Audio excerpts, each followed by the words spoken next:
नमस्कार, इन खबर में आपका स्वागत है। मैं विद्याशंकर तिवारी हूं।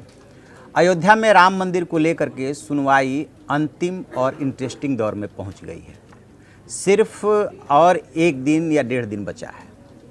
उसमें अब जो जितने भी पक्षकार हैं वो अपनी तरफ से नई नई दलीलें देने की कोशिश कर रहे हैं, क्योंकि कोर्ट ये बात बोल चुका है कि आप एक ही बात को बार बार दोहरा रहे हैं और कोर्ट का टाइम किल कर रहे हैं। आज बहस करने के लिए जो उतरे वो के पराशरन उतरे। ये अभी तक बहस में वो नहीं उतरे थे, मशहूर वकील हैं ये भी। तो बातचीत यहाँ से शुरू हुई कि इसमें अयोध्या मामले पे सुनवाई 39वें दिन की शुरू हुई है। इस पे कहा गया कि नहीं, ये 40वां दिन है। और फिर के पराशरन से पूछा गया कि आप किसकी तरफ से बहस करने के लिए आए हैं, तो उन्होंने कहा कि महंत सुरेश दास की तरफ से। और फिर जो सवाल जवाब का दौर शुरू हुआ, उसमें सीजीआई से उनका संवाद भी हुआ। तो 2 इंटरेस्टिंग बातें पता चली इस पूरे बहस के दौरान।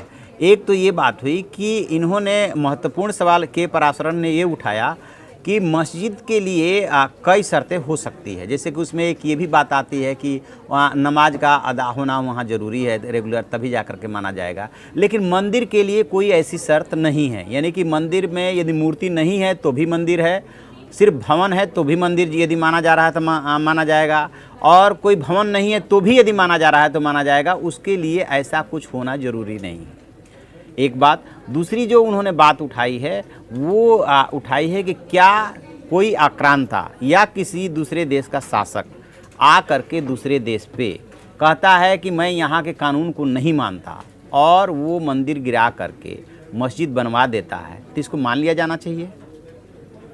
क्या भारत ने किसी दूसरे देश पे ऐसा अटैक करके और ऐसे वहाँ का शासक बन करके वहाँ के का जो रूल है, लॉ ऑफ द लैंड है, उसको कभी इसने भारत ने नकारा है?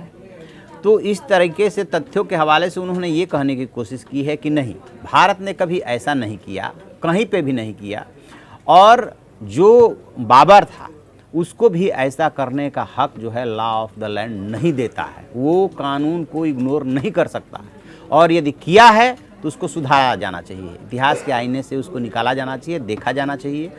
अब देखते ये हैं कि इन्होंने गौरवशाली इतिहास की बात की कि कैसे कोई नष्ट कर सकता है, कैसे लॉ ऑफ द लैंड को नकार सकता है, चाहे वो सम्राट हो, चाहे राजा हो, चाहे कोई भी हो, ये उसको अधिकार नहीं है। लिहाजा यदि उन्होंने मस्जिद बनवा दिया तो मंदिर को नष्ट करने के लिए ऐतिहासिक गलत काम को तत्काल प्रभाव से रद्द कर देना चाहिए। यानी कि वो इस बात के डिस्प्यूट में गए ही नहीं कि लैंड किसकी है और किसकी नहीं है, मुस्लिम पक्ष का है कि हिंदू पक्ष का है। उन्होंने इस पर बहस अभी शुरू नहीं की है या इसका भी जिक्र नहीं किया। अभी सिर्फ इतनी बात कही है कि यदि एक बात साबित है कि हाँ, बाबर दूसरे देश से यहाँ पे आया था, सम्राट था, सुल्तान था, जो भी था, उससे यहाँ के कानून की अवहेलना करके मंदिर को गिरा करके मस्जिद बनाने का कोई हक नहीं है, एक बात। और कह रहे हैं कि कोई शासक भारत में आकर ये नहीं कह सकता कि मैं सम्राट बाबर हूँ और कानून मेरे नीचे है, मैं जो कहता हूँ वही कानून है, ये कोई भी नहीं कह सकता। पराशरन ने कहा कि हिंदुओं ने भारत के बाहर जाकर के किसी को तहस नहस नहीं किया है, बल्कि बाहर से लोगों ने भारत आकर तबाही मचाई। हमारी प्रवृत्ति अतिथि देवो भव की है। विदेशी आक्रमणकारी भारत आकर कहता है कि वो राजा है और कानून से ऊपर है। क्या इसको मान लिया जाना चाहिए? इसकी कोई मिसाल नहीं कि भारत ने कभी किसी दूसरी जगह पे जाकर के ऐसा किया हो। हिंदुओं ने मस्जिद पर हमला कर जबरन कब्जा किया, ये कहना गलत है। उन्होंने ये कहा कि ये कहना गलत है कि हिंदुओं ने मस्जिद पर हमला कर जबरन कब्जा किया। मुसलमानों ने सत्ता के जोर पर हिंदुओं को उनके मंदिर से बाहर किया था, उन्होंने अपना मंदिर वापस लिया है। जहाँ तक मुसलमानों की बात है तो कहीं भी नमाज अता कर सकते हैं। अयोध्या में 60 मस्जिदें हैं जहाँ पे वो नमाज अता कर सकते हैं, लेकिन हिंदुओं के लिए वो श्री राम का जन्म स्थान है, इसलिए परम पवित्र और आराध्य है, उसको बदला नहीं जा सकता। मुसलमानों के लिए ऐतिहासिक मस्जिद है, हिंदुओं के लिए भगवान राम का जन्म स्थान। मुसलमानों के लिए सभी मस्जिद बराबर है, लेकिन हिंदुओं के लिए राम जन्म स्थान सर्वोच्च। तभी तो सदियों से हिंदू उसके लिए लड़ रहे हैं। सीजीआई ने कुछ इस पर क्वेरी किया। फिर पराशरन ने कहा कि मैं ये नहीं मानता कि मस्जिद हमेशा मस्जिद रहती है, लेकिन मेरी दलील है कि मंदिर हमेशा मंदिर रहता है, चाहे वो भवन हो या मूर्ति हो या न हो।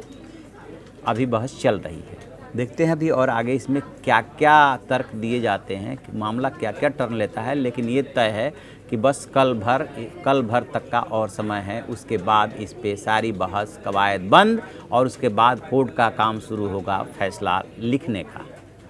तो आप ऐसी खबरों के लिए देखते रहिए हमारा डिजिटल चैनल इन खबर। Thank you.